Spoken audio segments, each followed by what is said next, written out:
জানমণি অঞ্জনা ৰাংঢালী বগীতৰা আইমণি মইনাজান গামোচা আদিকে ধৰি audio' শ্ৰব্য cassette ভিচিটিৰ গীতবোৰলৈ আপোনাৰ বাৰু মনত পৰেনে?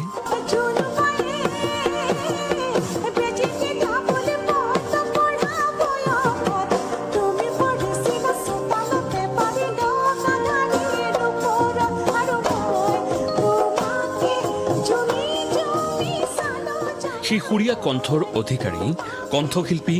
ভিতালী দাসবিহীন ৫টা বছৰ।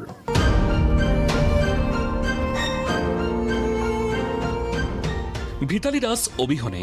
অসমীয়াই উদযাপন কৰিছে পঞ্চমটো ৰঙালী। মাতৃ অবিহনে কমলিকাই পাৰ কৰিছে প্ৰতিটো কঠিন মুহূৰ্ত। ২০২৫ চনৰ ১৭ জানুৱাৰীত মৃত্যু হৈছিল কমলিকাৰ পিতৃৰ। ২০২১ চনৰ ২১ এপ্ৰিল কোভিডত আক্ৰান্ত হৈ অকালতে জীৱন নাটৰ সামৰণি মাৰিছিল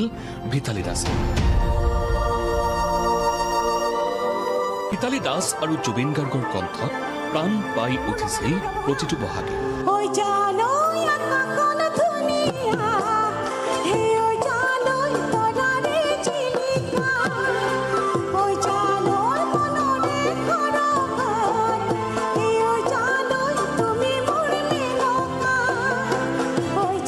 দুয়োগৰাকী শিল্পী অবিহনে উকা অসমৰ সাংস্কৃতিক জগত। জানমণি অঞ্জনা ৰাংঢালী বগীতৰা আইমণি মইনাজান গামোচা আদিকে ধৰি অজস্ৰ অডিঅ' শ্ৰব্য কেছেট ভিচিডি আৰু প্ৰায় ৫,০০০ৰো অধিক বিহুগীতত কণ্ঠদান কৰি লাখ লাখ অনুৰাগীৰ মনত গভীৰভাৱে শিপাই থকা ভিতালী দাসবিহীন এইবাৰ পঞ্চমটো বহাগ।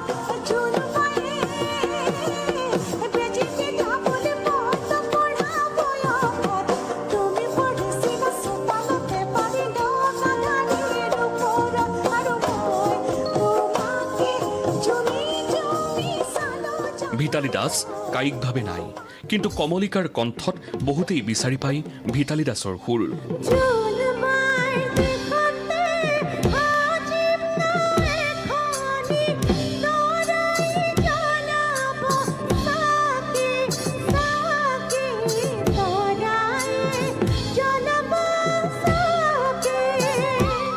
বৰ্তমান মাতৃৰ দৰেই জনপ্ৰিয়তা বাঢ়িছে কমলিকা কাশ্যপৰ।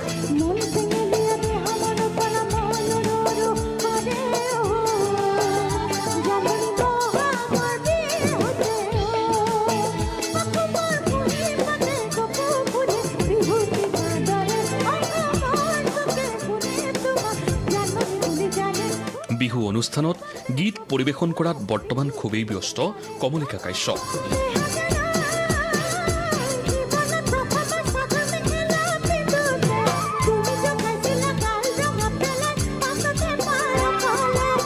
পিতৃ মাতৃৰ অনুপস্থিতিত কমলিকাৰ জীৱন এক কৰুণ সংগ্ৰামলৈ পৰিণত হৈছে যদিও নিজৰ প্ৰতিভাক সুন্দৰকৈ আগবঢ়াই নিছে কমলিকাই। সেইকেইটা নাম আমি আজিৰ তাৰিখত যথেষ্ট অভাৱ অনুভৱ কৰোঁ। সেইকেইটা সত্তাক আমি সদায় অভাৱ অনুভৱ কৰোঁ আৰু যাৰ সৃষ্টিত আচলতে বিহুৰ পৰিৱেশটোৱে অনন্য মাদকতা লাভ কৰিছিল। সেয়া আছিল ভিতালী দাস আৰু সেয়া আছিল জুবিন গাৰ্গ। কিন্তু আমাৰ বাবে দুৰ্ভাগ্য যে ২০২৬ বৰ্ষত আমি যি বিহু আয়োজন কৰিছোঁ বা যি বিহু আমি পাতিব লগা হৈছে, সেই বহাগত সেই দুয়োগৰাকী সত্তাক আমি অনুপস্থিতিৰে আমি এবাৰ বহাগ উদযাপন কৰিব লগা হৈছে। আজি আমাৰ মাজত উপস্থিত আছে ভিতালী দাসৰ কন্যা, সুযোগ্য কন্যা, যিগৰাকী কন্যাই আজিৰ তাৰিখত তেখেতৰ সুললিত কণ্ঠৰ জৰিয়তে সেইগৰাকী ভিতালী দাসক যেন পুনৰ জীয়াই তুলিছে, তেনে এক পৰিৱেশৰ উদয় ঘটিছে। কমলিকা, প্ৰথমতে তোমাক বিহুৰ আন্তৰিক শুভকামনা জ্ঞাপন কৰিছোঁ। এইবাৰ বিহু মঞ্চত তোমাৰ নামটো যথেষ্ট চৰ্চালৈ আহিছে, কাৰণ এগৰাকী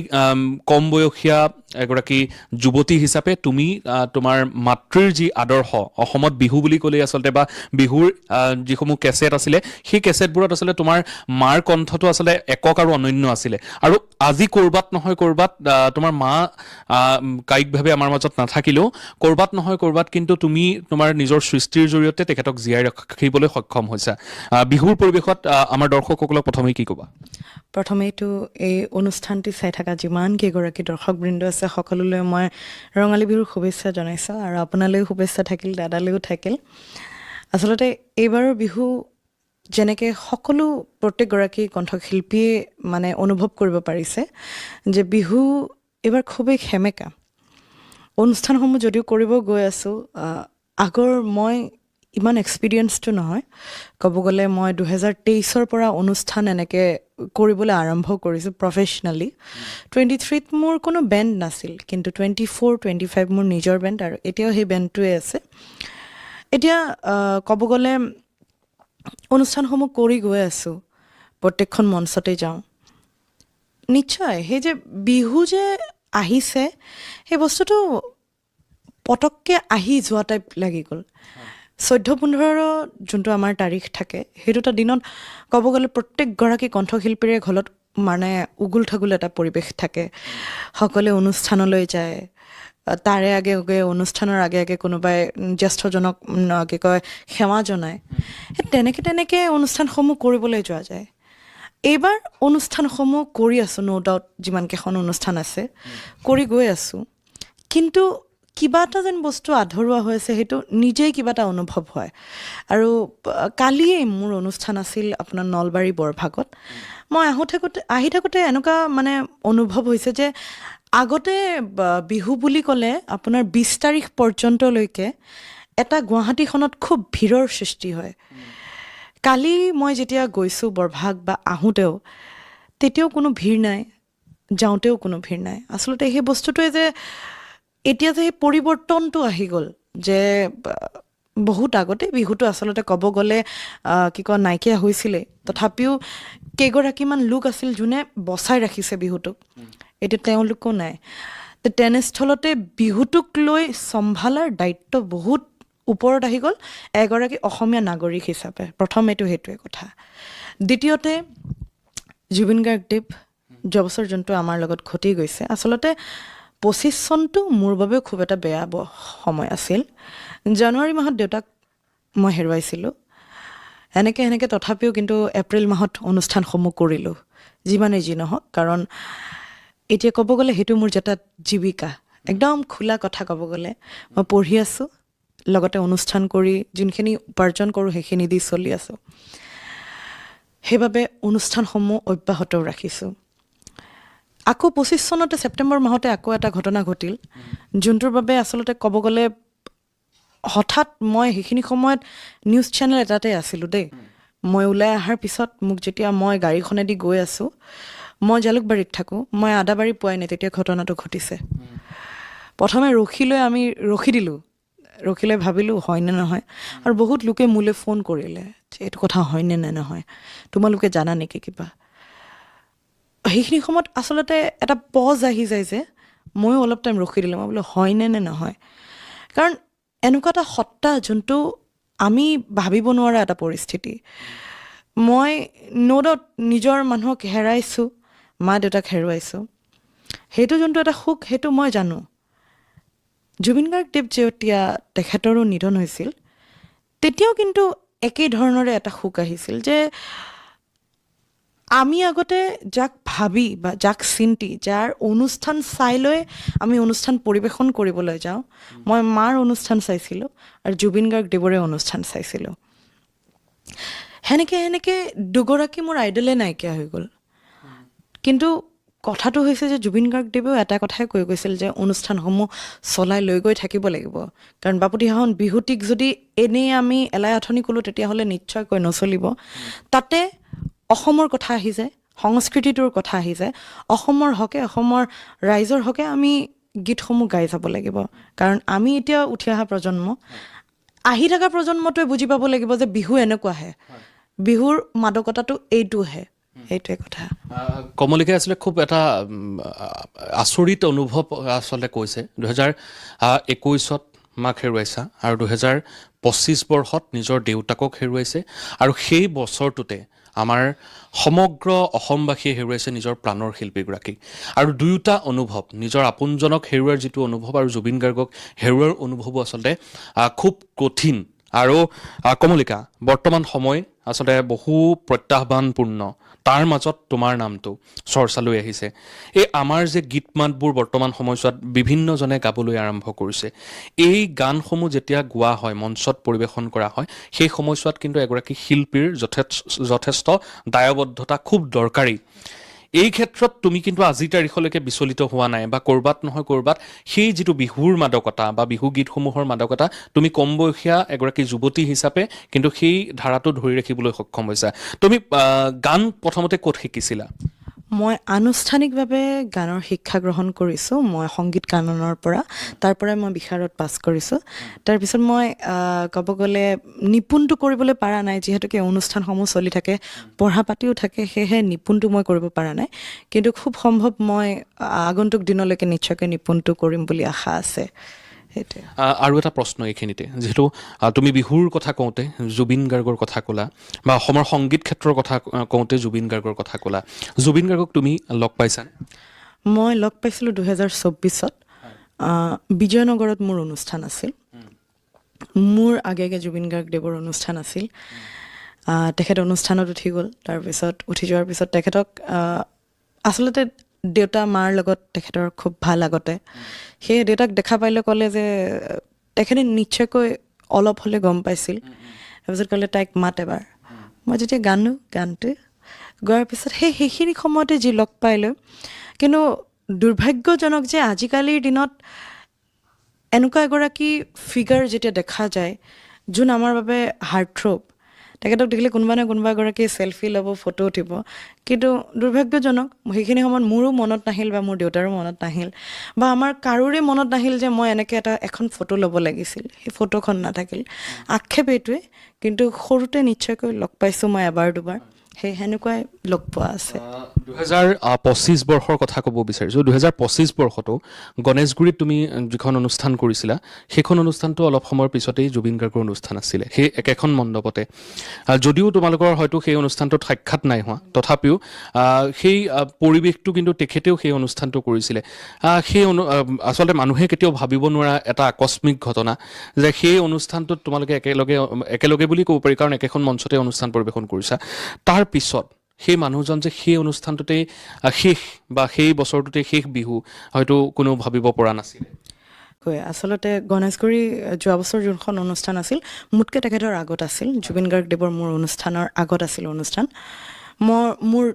ৰাতিকে অনুষ্ঠানখন আছিল আচলতে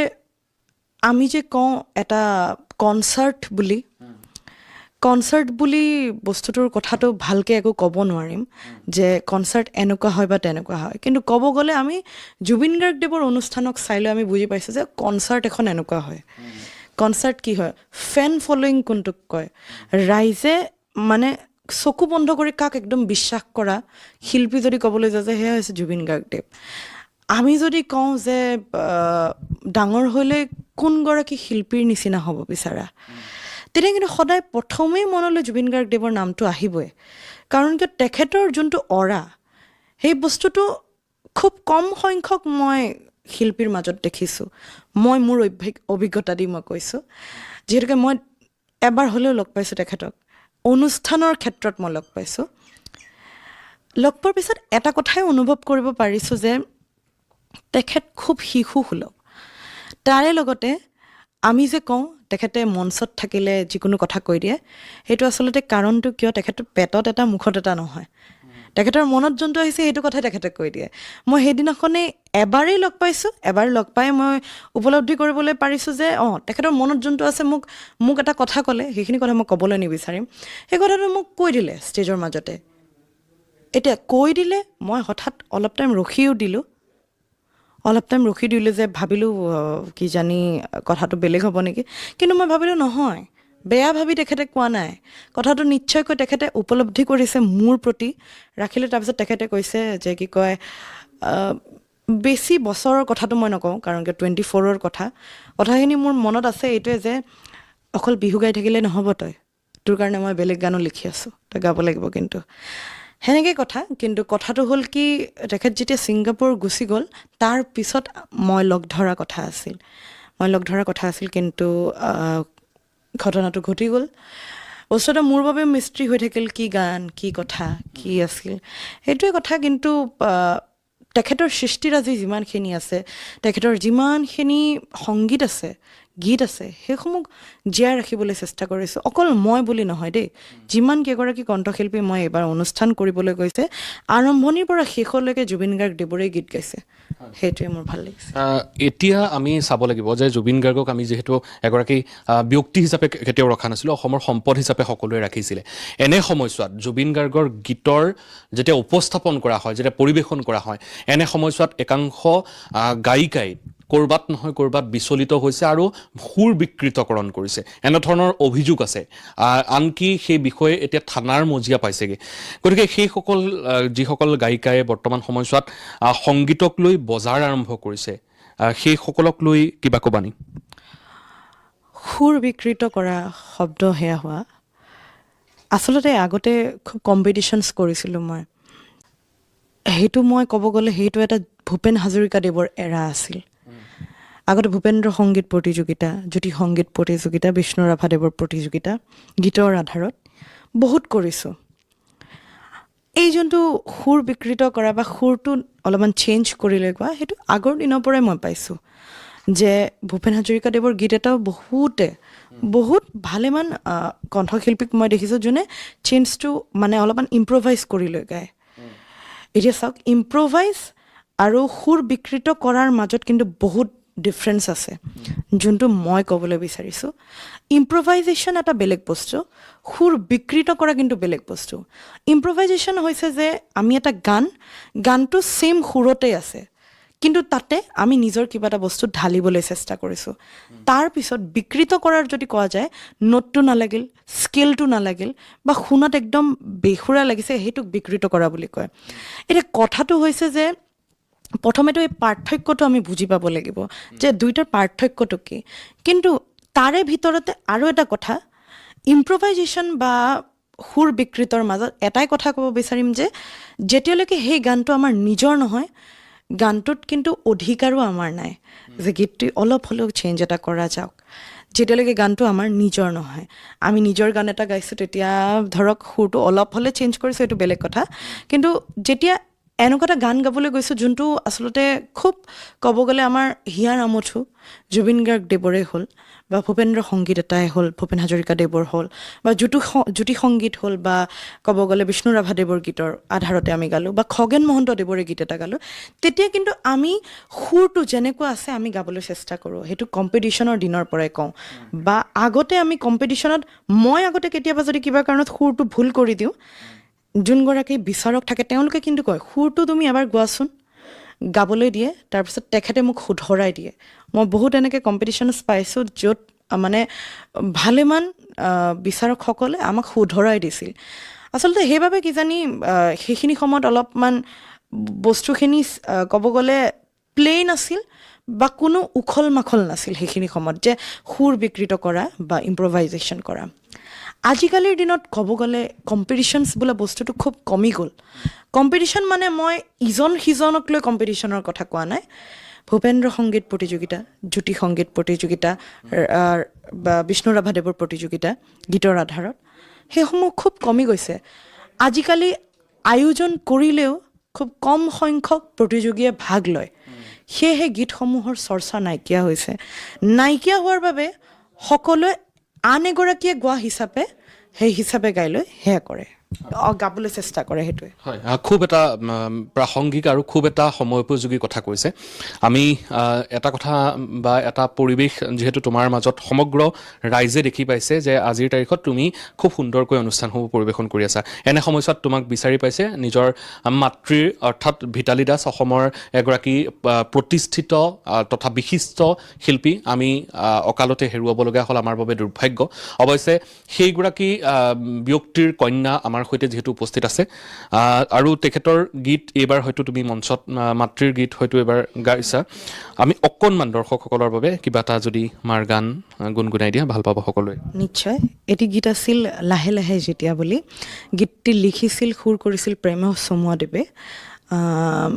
আৰু গীত গীতটি আচলতে নতুনকৈ ওলাই আনিবলৈ চেষ্টা কৰিছে ৰাইজৰ মাজলৈ আস্থা ক্ৰিয়েশ্যনছে। তাৰে জৰিয়তে মই আস্থা ক্ৰিয়েশ্যনছক বহুত বহুত ধন্যবাদ দিব বিচাৰিম। অলপমান গীতটি গুণগুণাইছে। আচলতে বহুতে কিজানি এই গীতটি শুনাই নাই, আগৰ সেই ৰেডিঅ'ৰ দিনৰ গীত হয়। অলপমান গাবলৈ চেষ্টা কৰিছোঁ। লাহে লাহে যেতিয়া কাষলে আহিবা বুজিবা তোমালৈ মৰম কিমান, মৰম কিমান। লাহে লাহে যেতিয়া কাষলে আহিবা বুজিবা তোমালৈ মৰম কিমান, মৰম কিমান। যিদিনা গলা গৈ সিদিনাৰ পৰা সূৰুজৰ পোহৰ মোৰ কিনিনো হেৰাল। যিদিনা গলা গৈ সিদিনাৰ পৰা সূৰুজৰ পোহৰ মোৰ কিনিনো হেৰাল। লাহে লাহে যেতিয়া কাষলে আহিবা বুজিবা তোমালৈ মৰম কিমান, মৰম কিমান। লাহে লাহে যেতিয়া। ধন্যবাদ। খুব সুন্দৰ আচলতে তোমাৰ কণ্ঠটো আমি শুনিছোঁ। খুব এটা আচলতে ধাৰা তুমি সৃষ্টি কৰিবলৈ সক্ষম হৈছা। কাৰণ ক'ৰবাত নহয় ক'ৰবাত মানুহে সেই ব্যক্তিগৰাকীক যাক আমি হেৰুৱাই পেলাই এটা ডাঙৰ অভাৱ হয়তো অনুভৱ কৰিছোঁ, আৰু সেই অভাৱ আমি কেতিয়াও পূৰ্ণ কৰিব নোৱাৰোঁ। তথাপিও ক'ৰবাত নহয় ক'ৰবাত সেই কণ্ঠটো যেন ক'ৰবাত ঈশ্বৰ প্ৰদত্ত আৰু তুমি সেই কণ্ঠটো অধিকাৰী হৈছা, তেনেধৰণৰ অনুভৱ হয়। আমি এটা কথা তোমাক এই মুহূৰ্তত সুধিব বিচাৰিছোঁ, কাৰণ তুমি জীৱনটো দেখিছা, বহুত সংগ্ৰাম দেখিছা, বহু কষ্টৰে তুমি জীৱনক আগুৱাইছা খুব কম বয়সত। কিন্তু এটা কথা আমি দেখিছোঁ যে কম বয়সত তুমি যদিও জীৱনটোক আগবঢ়াই নিছা, ক'ৰবাত নহয় ক'ৰবাত কিন্তু আন ব্যক্তি হোৱাহেঁতেন বহুখিনি ক্ষেত্ৰত থমকি ৰ'লহেঁতেন। তুমি কিন্তু বহুত সাহসেৰে আগুৱাইছা। গতিকে এই ক্ষেত্ৰত তোমাক যদি মই সোধোঁ যে জীৱন কি ক'বা? জীৱনটো আচলতে এটা শূন্য। আজি আছোঁ কালি নাই। তে যিমানকেইদিন আছোঁ সেইকেইদিন ভালে কুশলে থাকিব লাগে সকলোৱে। হাই কাজিয়া এইবিলাক অলপমান দূৰত থাকিবলৈ চেষ্টা কৰোঁ। কাৰণ কিয় মা দেউতাক হেৰুৱাৰ পিছত যদি চবতকৈ ডাঙৰ মোৰ প্ৰেৰণা হৈ পৰিছিল বা যাক ভাবি লৈ মই গীত গাবলৈ আৰম্ভ কৰিছিলোঁ, সেইটো হৈছিল যিমানখিনি শ্ৰোতা দৰ্শক আছিল। কাৰণ দেউতা ঢুকুৱাইছিল জানুৱাৰী মাহত, 2025 কথা কৈছোঁ মই। জানুৱাৰী মাহত দেউতা যেতিয়া ঢুকালে, তাৰে আগে আগে আচলতে বহুতকেইখন অনুষ্ঠানৰ মই চুক্তিবদ্ধ কৰি লৈছিলোঁ। আৰু মই যিহেতুকে এবাৰ কমিটমেণ্ট দিছোঁ, তেতিয়াহ'লে সেইটোৰ পৰা কেতিয়াও মই উঠি আহিব নোৱাৰোঁ। সেয়েহে প্ৰথমে অলপমান ভয় লাগিছিল যে অনুষ্ঠানসমূহ কৰিবলৈ যাম, এতিয়া আগে পিছে কোনো নাই। আগতে প্ৰথমেতো এটাই কথা যে মোৰ মেনেজমেণ্ট সেনেকুৱা কোনো নাছিল, মেনেজমেণ্ট কোনো নাথাকে। এতিয়াও আচলতে মই আৰু মোৰ এগৰাকী বন্ধুৱে মিলি লৈ চাওঁ বস্তুখিনি, বাকী পইচা পাতিৰ কথাখিনি ময়ে পাতোঁ। তেনেস্থলতে আগতে এই পইচা পাতিৰ কথা অন্ততঃ ডিষ্টেঞ্চ লৈ যোনটো মেটাৰ কৰে পইচা পাতিক লৈ, সেইখিনি কথা দেউতাই চাইছিল। মাৰ দিনৰ পৰাই আচলতে মাৰো কোনো কিন্তু মেনেজাৰ নাছিল, দেউতাই চাইছিল গোটেইখিনি। দেউতাৰ এটা খুব এক্সপিৰিয়েঞ্চ আছিল যে কেনেকৈ কাৰ লগত কোনখিনি ডিল কৰিব লাগিব। এতিয়া অনুষ্ঠান এখন কৰিবলৈ যাওঁ, কমিটিৰ পৰা আদি কৰি এখন সমাজৰ পৰা আদি কৰি সকলোৰে লগত কিন্তু মই ফেচ কৰিব লাগে। ভুল হ'লেও মই ফেচ কৰিম, ভাল হ'লেও মই ফেচ কৰিম। তেনেস্থলতে আচলতে মা দেউতা নাইকিয়া হোৱাৰ পিছৰ পৰা যদি মই নিজকে অলপ হ'লেও এইখিনি ৰাখিছোঁ যে মই অনুষ্ঠান পৰিৱেশন কৰিব লাগিব, এইটো কেৱল যিমানখিনি শ্ৰোতা দৰ্শক আছে, কাৰণ এগৰাকী শিল্পী, এজন আৰ্টিষ্ট, আমি কওঁ যে এণ্টাৰটেইনমেণ্টৰ বাবে চলে, কিন্তু নহয়। মোৰ হিচাপত, মোৰ অপিনিয়ন এইটো, এগৰাকী আৰ্টিষ্ট বা এগৰাকী শিল্পী যদি কেৱল আৰু কেৱল চলি আছে, সেয়া কেৱল আৰু কেৱল শ্ৰোতা দৰ্শকৰ বাবে, অডিয়েন্সৰ বাবে। সেইবাবে শ্ৰোতা দৰ্শকক প্ৰাধান্য দি লৈ অনুষ্ঠান অব্যাহত ৰখাটো দৰকাৰ বা জৰুৰী, সেইটোৱে কথা। খুব এটা মানে খুব তেখেতৰ কথা বতৰাবোৰ খুব মেচিয়ৰ আৰু খুব আচলতে তেখেতৰ কথাত এটা যথেষ্ট জীৱনৰ ওপৰত এটা তাৎপৰ্য থকা বা মহত্ব থকা তেখেতৰ বতৰাবোৰত পোৱা যায়, উপলব্ধি কৰা যায়। কাৰণ জীৱনটোত মানুহে বহু সংঘাতৰ মাজেৰে আগুৱাব লগা হয়। জীৱনটোত আচলতে বহু সংঘাত থাকে আৰু সংঘাত অবিহনে আচলতে জীৱনৰ যিটো উদযাপনৰ মাদকতা, সেইটো হয়তো ক'ৰবাত নহয় ক'ৰবাত সেই মাদকতা নাথাকে যদিহে সংঘাত নাথাকে। আমি আকৌ এটা গীত শুনিব বিচাৰিছোঁ। জুবিনদাৰ যিহেতু মায়াবিনী গীতটো তুমি খুব সুন্দৰকৈ গাইছা। আমি আমাৰ প্লেটফৰ্মতো তোমাৰ গান দৰ্শকৰ বাবে আগবঢ়াইছিলোঁ। খুব মৰম দিছে, খুব ৰাইজে আচলতে তোমাক লৈ আশা দেখিছে যে এগৰাকী উজ্জ্বল তাৰকা হৈ অসমত প্ৰতিষ্ঠা লাভ কৰিবা। তেনেধৰণৰ মন্তব্য আচলতে প্ৰত্যেকে আমাক জনাইছিলে। আৰু আমি সেই গানটো, যিটো গীত তুমি খুব সুন্দৰকৈ সুললিত কণ্ঠৰে ৰাইজৰ আগলৈ আগবঢ়াই দিছিলা, এবাৰ যদি আমাক আকৌ এবাৰ শুনোৱা। নিশ্চয়কৈ। আচলতে এই গীতটি প্ৰত্যেকখন মঞ্চতে মই যেতিয়াই গাওঁ, মোৰ নিজৰে আচলতে ভাল লাগে যে সকলো দৰ্শকে খুব সহযোগিতা আগবঢ়াই গীতটি গাওঁতে। অলপমান গুণগুণাই দিছোঁ। তুমি যে মোৰ শুকান বনৰ নিয়ৰৰে চেঁচাটো পাল নামি অহা ৰ'দৰে নৈ মোৰ দেহৰ প্ৰতি পুৱা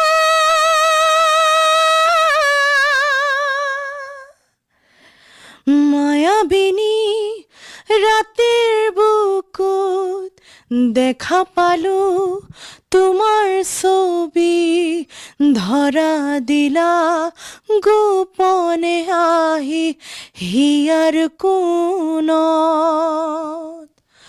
তুমি যে মোৰ শুকান বনৰ নিয়ৰৰে চেঁচাটো পাল নামি অহা ৰ'দৰে নৈ মোৰ দেহৰ প্ৰতি পুৱা ধুমুহাৰ সতে মোৰ বহু যুগৰে নাচোন এন্ধাৰো সঁচা মোৰ বহু দিনৰে আপোন নিজানৰ গান মোৰ শেষ হ'ব ভাবো তোমাৰ বুকুত মায়াবিনী ৰাতিৰ বুকুত দেখা পালো তোমাৰ ছবি, ধৰা দিলা গোপনে আহি হিয়াৰ কোণত। দাৰাৰিনা ৰাতাতাৰা দাৰাৰিনা না না না না দাৰিনা না না না দাৰাৰা দাৰাৰা দাৰাৰা। ধন্যবাদ। আচলতে এই গীতটো গোৱাটো বৰ সহজ নহয়, কাৰণ মায়াবিনী যি সময়ছোৱাত প্ৰত্যেকগৰাকী দৰ্শকৰ বা প্ৰত্যেকগৰাকী অসমৰ জনতাৰ ক'ৰবাত নহয় ক'ৰবাত কিন্তু ইয়াৰ গানবোৰ বা এই গানটো মানুহে প্ৰাৰ্থনাৰ সদৃশ ৰূপান্তৰ কৰিছিলে। গতিকে আমি যেতিয়া সমাধি ক্ষেত্ৰলৈ গৈছিলোঁ, সমাধি ক্ষেত্ৰতো আমি দেখিছিলোঁ যে অনবৰতে মানুহে মায়াবিনী গানটোক এটা তেখেতসকলৰ মনত থকা এটা গান, আৰু এই গানটো খুব নিভৃত কোণৰ পৰা তুমি খুব সুন্দৰকৈ আজি উপস্থাপন কৰিছা। আৰু তোমাৰ জীৱনটো এনেধৰণে আগুৱাই যাওক আৰু অসমত তোমাৰ যিটো সত্তা এটা স্বকীয় সত্তাৰে তুমি উজ্বলি উঠা তোমাৰ প্ৰতিভা আছে আৰু এই প্ৰতিভা বিশ্বব্যাপী হওক আৰু জুবিনদাৰ লগত হয়তো তোমাৰ পেছাগত বা তোমাৰ সংগীতৰ যাত্ৰা আৰম্ভ নহ'লে কিন্তু ক'ৰবাত নহয় ক'ৰবাত জুবিনদাৰ আশীৰ্বাদ হয়তো তোমাৰ লগত আছে শেষত কি ক'বা শেষত এটাই কথা ক'ম সংগীতৰ অনুষ্ঠান আচলতে আমি অব্যাহত ৰাখিব লাগিব জাতিটোৰ বাবে সংস্কৃতিটোৰ বাবে বাপতিসাহোন বিহুটি মই সৰুৰ পৰাই দেখি আহিছোঁ মাৰ দিনৰ পৰাই ন' ডাউট এতিয়া বহুত চেঞ্জেছ আহিছে এতিয়া ক'ব গ'লে সেই মাদকতাটো নাই আগৰ নিচিনাকৈ যোনটো এটা পৰিৱেশ আছিল কিন্তু তেনেস্থলতে চলাই লৈ গৈ থাকিব লাগিব আমি চলি গৈ আছোঁ আমি প্ৰজন্ম এটা আমাৰ এইটো এতিয়া প্ৰজন্মৰ পিছৰ প্ৰজন্মত যোনটো আছে বিহুটোনো কি স্বকীয়তাটোনো কি মাদকতাটোনো কি সেইটো বুজাব লাগিব আৰু চবতকৈ ডাঙৰ কথা ৰুটছটো সদায় ওপৰত থাকে আমি যিমানেই যি গান নাগাওঁ কিয় নিজৰ যদি ৰুটছটো আমি পাহৰি যাওঁ তেতিয়াহ'লে অন্য আমি যিমানেই গীত নাগাওঁ কিয় এখন বাহিৰা দেশত গ'লোঁ বা য'তেই গ'লোঁ কিয় তুমি ক'ৰ হয় অসমৰ কিবা এটা ফ'ক তুমি গাই শুনোৱাচোন তেতিয়া যদি আমি গাবলৈ নোৱাৰোঁ অন্য এটি গীত গাই দিওঁ তেতিয়াহ'লে নিশ্চয়কৈ ৰুটছটোতো পাহৰা হ'বই আৰু আমাৰ নিজস্বতাটো আমি সদায় পাহৰি যাম তেনেস্থলতে নিজৰ ৰুটছটো ৰাখক বিহুটোক বিহু হৈ থাকিবলৈ দিয়ক আৰু তাতোতকৈ ডাঙৰ কথা গীতসমূহ সুন্দৰকৈ আগবঢ়াই লৈ যাওক সকলোখিনি ভালে কুশলে লৈ যাওক তাৰে আশা কৰিছোঁ আৰু লগতে এই অনুষ্ঠানটি যিমানকেইগৰাকী ব্যক্তি আছে সকলোলৈ আকৌ এবাৰ ৰঙালী বিহুৰ অলেখ শুভকামনা জনাইছোঁ ধন্যবাদ আৰু এটা কথা আমি শেষত সুধিব লাগিব অসমৰ শিল্পীসকলৰ প্ৰতি তোমাৰ কিবা যিহেতু তেখেতসকল যথেষ্ট জ্যেষ্ঠ আজিৰ তাৰিখত যিসকলে অনুষ্ঠান পৰিৱেশন কৰিছে এই এটা লগতে বিহু সমিতিসমূহ আটাইখিনি ক'ৰবাত নহয় ক'ৰবাত সাৱধান আৰু সংযম হোৱাৰ লগতে ক'ৰবাত নহয় ক'ৰবাত আমাৰ জাতিটো তেখেতসকলে আগুৱাই নিয়াৰ ক্ষেত্ৰত তেখেতসকলৰো যথেষ্ট দায়বদ্ধতা থাকিব গতিকে তুমি তোমাৰ হিচাপত কি মন্তব্য কৰিবা আচলতে চাওক বিহু কমিটি বা আমাৰ যিমানকেইগৰাকী কলা কুশলী আছে সংগীত শিল্পী আছে সকলোৱে অনুষ্ঠানসমূহ মই চাই আছোঁ কাৰণ কিয় মই ছ'চিয়েল মিডিয়াৰ পৰা আদি কৰি গোটেইখিনি মই নিজেই চলাওঁ ন' ডাউট বিহুৰ সময়ত মই অলপমান কমকৈ চলাওঁ কাৰণ কিয় সময় নাথাকে কিন্তু যিমানখিনিলৈকে এতিয়া উপলব্ধি কৰিবলৈ পাৰিছোঁ মই যোনটো ক'লোৱে আগৰ নিচিনা পৰিৱেশ এতিয়া নাই আগতেও বহুত মানে খুটি নাতি আছিল এতিয়াও বহুত খুটি নাতি আছে কিন্তু কৈছোঁ নহয় যে চলাই লৈ গৈ থাকিব লাগিব কিন্তু মানে খুটি নাতি থকা বুলি যে আমি এৰি দিম সেইটো কথা নহয় আমি কওঁ ন কিবা এটা বস্তু যেতিয়া বেয়া হয় আমি ৰিপেয়াৰ কৰোঁ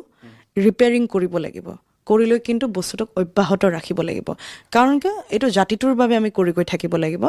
জাতিটোৰ বাবে দায়বদ্ধতা যদি ক'বলৈ যোৱা যায় কলা কুশলী শিল্পীসকলৰ যিমান আছে সিমানে কিন্তু কমিটিসকলৰো আছে তেওঁলোকৰ ওপৰত নিৰ্ভৰ কৰিহে আমি থাকিম কিন্তু তেওঁলোকে যদি এতিয়া বিচাৰে যে এনেকুৱা গীত লাগে এইখন মঞ্চত তেতিয়া সময়ত আমি গাবলৈ কিছুমান সময়ত বাধ্য হওঁ সেইখিনি সময়ত মই কেতিয়াও কলা কুশলীক কেতিয়াও মই ক'ব মানে অন্ততঃ এইটো নকওঁ যে কলা কুশলীয়ে নিজে গায় নহয় কিছুমান ক্ষেত্ৰত কিছু সমাজত কিছু গীতৰ মানে আহে ডিমাণ্ড আহে যে এই গীতটি গাব লাগিব আজিৰ অনুষ্ঠানটোত কিন্তু আপুনি বাইদেউ এইটো গাব লাগিব মোলৈ বহুতকেইটা আহিছে তেতিয়া মই গাওঁ উপায় নোহোৱাত গাওঁ আৰু যিমানেই যি নহওক প্ৰত্যেকখন সমাজ এখন সমাজ আনখন সমাজতকৈ বেলেগ সমাজখন লৈ আমি চলিব লাগিব আৰু সদায় এখন সমাজে যে আমাক ভাল পাবই সেইটো কেতিয়াও নহয় কোনোবা এচাম আছে যোনে আমাক বেয়া পাব কিন্তু সেই বেয়া পায় বুলি যে নিজৰ কাম বন আমি এৰি লৈ অকল বেয়া পোৱাটোৰ লগত থাকিম কেতিয়াও নহয় আমি যদি 100% কাম দি আছোঁ তাৰে ভিতৰত কি জানি 95% ভাল হ'ব এই 5% এটা কিবা এটা বেয়া ওলাবও পাৰে কিন্তু সেই বুলি বস্তুটো আমি টোটেলি শেষ কৰি দিবলৈ বন্ধ কৰিব দিবলৈ আমি নোৱাৰোঁ আৰু মেইনলি জুবিন গাৰ্গদেৱে এটা কথাই কৈছে আমি নৱপ্ৰজন্ম আমাৰ যদি কি কয় হাতত পাৱাৰটো কোনোবাই দিয়ে তেতিয়াহ'লে আমি দেশখনো চেঞ্জ কৰিব পাৰোঁ তো তেনেস্থলতে ধাৰা সৃষ্টি কৰা ট্ৰেণ্ড সৃষ্টি কৰাৰ যদি সকলোতকৈ ডাঙৰ কাৰোবাৰ যদি দায়িত্ব আছে সেয়া হৈছে কলা কুশলীখিনি তাৰে লগতে কমিটিখিনিৰো তে সকলোৱে নিজে অলপমান ধ্যান দি লৈ চলিলে হ'ল কাৰণ কিয় এতিয়া এইটো কোনো এটা এনেকুৱা হৈ যোৱা নাই যে অকল অনুষ্ঠানৰ বাবে চলি আছে বা অকল কলা কুশলীৰ বাবে এইখন বিহুখন চলে এইটো এটা জাতীয় উৎসৱটো জাতীয় উৎসৱ হিচাপে চলালে হ'ল বিহু অনুষ্ঠানসমূহ বিহু অনুষ্ঠান হিচাপেই চলালে হ'ল তাতে কোনো পাৰ্থক্যতা বা কৃত্ৰিমতা বা বাহুল্যতা হোৱাটো মই অন্ততঃ নিজে নিবিচাৰোঁ সেইটোৱে কথা আৰু এয়া আছিল কমলিকাই খুব সুন্দৰকৈ আচলতে প্ৰত্যেকটো কথা দৰ্শকসকলৰ জ্ঞাতাৰ্থে কৈছে আৰু সমান্তৰালভাৱে আমাৰ জাতিটোৰ উত্তৰণৰ ক্ষেত্ৰত যিসমূহ বিহু আয়োজক আছে তেখেতসকল যথেষ্ট দায়বদ্ধশীল হ'ব লাগিব আৰু সমান্তৰালভাৱে আমি নিজেও যথেষ্ট দায়িত্ব সহকাৰে আমাৰ অনুৰোধবোৰ শিল্পীসকলৰ প্ৰতি আগবঢ়াব লাগিব আৰু সমান্তৰালভাৱে আমি এটা কথা উপলব্ধি কৰিছোঁ যে আজিৰ তাৰিখত নতুন প্ৰজন্মৰ ফালৰ পৰা এগৰাকী সম্ভাৱনাময় যদি গায়িকা বা এগৰাকী কণ্ঠশিল্পী হিচাপে বিচাৰি চাওঁ তেতিয়া এটা সুকীয়া স্থান আজিৰ তাৰিখত গ্ৰহণ কৰিবলৈ সক্ষম হৈছে এইগৰাকী কমলিকাই জীৱনটোত বহু ঘাত প্ৰতিঘাত অতিক্ৰম কৰিছে আৰু এই ঘাত প্ৰতিঘাতৰ সমান্তৰালভাৱে কিন্তু মাতৃ আৰু পিতৃৰ পৰা সংস্কৃতৰ ক্ষেত্ৰত বা গানসমূহ আয়ত্ত কৰাৰ ক্ষেত্ৰত বহুখিনি শিক্ষা গ্ৰহণ কৰিবলৈ সক্ষম হৈছে সেয়া লাগিলে আনুষ্ঠানিক সেয়া লাগিলে অনানুষ্ঠানিক কাৰণ মাতৃয়ে অসমখনত এটা পৰিৱেশ সৃষ্টি কৰিছিল এটা বিহুৰ পৰিৱেশ এটা মাদকতা সৃষ্টি কৰিবলৈ সক্ষম হৈছিল যাৰ কাৰণে গাঁৱৰ পৰা নগৰলৈকে সকলো প্ৰান্ততে ভিতালী দাসৰ বিহু গীত যদি নুশুনাকৈ কোনোবা আছে বুলি কোৱা হয় তেতিয়াহ'লে সঁচাকৈ আচৰিত হ'ব কাৰণ মই নাভাবোঁ বা আমি নাভাবোঁ যে ভিতালী দাসৰ গীত হয়তো কোনোবা ব্যক্তিয়ে অসমত শুনা নাছিলে গতিকে তেনেকুৱা এটা পৰিৱেশ সৃষ্টি কৰিব পাৰিছিলে ভিতালী দাসে আৰু তাৰ পিছত ভিতালী দাসৰ অনুপস্থিতিত ভিতালী দাসৰ জীয়ৰীয়ে এটা পৰিৱেশ অসমখনত গঢ়িবলৈ সক্ষম হৈছে কাৰণ নতুন প্ৰজন্ম হিচাপে ভিতালী দাসৰ কন্যা আজিৰ তাৰিখত এগৰাকী সফল কণ্ঠশিল্পী হিচাপে আগুৱাই গৈছে এই ক্ষেত্ৰত আমাৰো যথেষ্ট কৰণীয় আছে এনে প্ৰতিভাসম্পন্ন শিল্পীসকলক আগুৱাই নিয়াৰ ধন্যবাদ